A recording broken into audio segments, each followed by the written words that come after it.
Alors, je m'appelle Lorraine Legal et je suis responsable du pôle hébergement. C'est quoi ton travail pendant l'année pour organiser l'événement?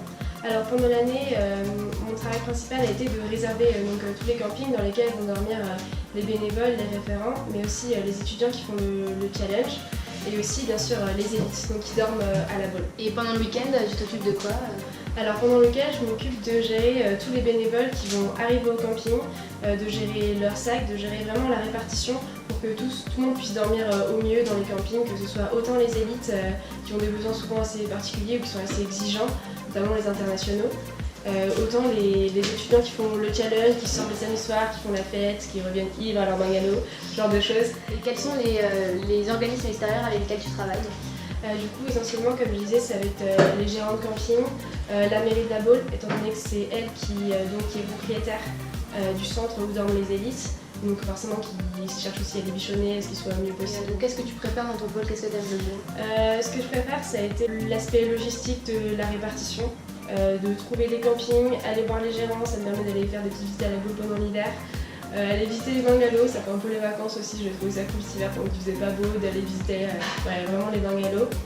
Et ce que j'aime le moins, c'est pouvoir relancer les gens tout le temps quand ils ne répondent pas parce que ça fait de la saison d'été, que le cas c'est après l'été, donc pour l'instant c'est pas leur priorité.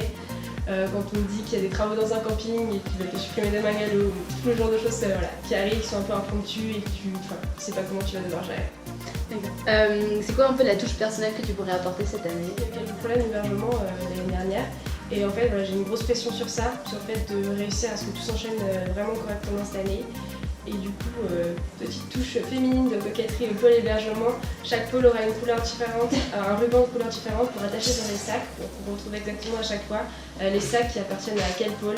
Et qu'est-ce que ça représente pour toi le triathlon d'Annecy à la Baule? Alors pour moi d'abord c'est un énorme défi. Parce que j'ai vraiment peur que ça se passe mal, que ce soit de ma faute, qu'il y ait quelque chose qui fasse que je sois responsable et que ça aille pas. Mais en même temps j'ai hâte parce que ça va être travailler sous la pression, le stress. Et voilà, j'ai eu 3 référentes à qui je fais extrêmement confiance et je pense que tous les 4 on va gérer ça très bien. Donc du coup t'es plutôt stressée ou impatiente pour l'instant? Impatiente. J'ai vraiment hâte d'y être, de me lancer et d'y aller et d'être à fond pendant 4 jours, de ne pas compter les minutes et d'être tout le temps en train de faire quelque chose, gérer quelque chose et voilà.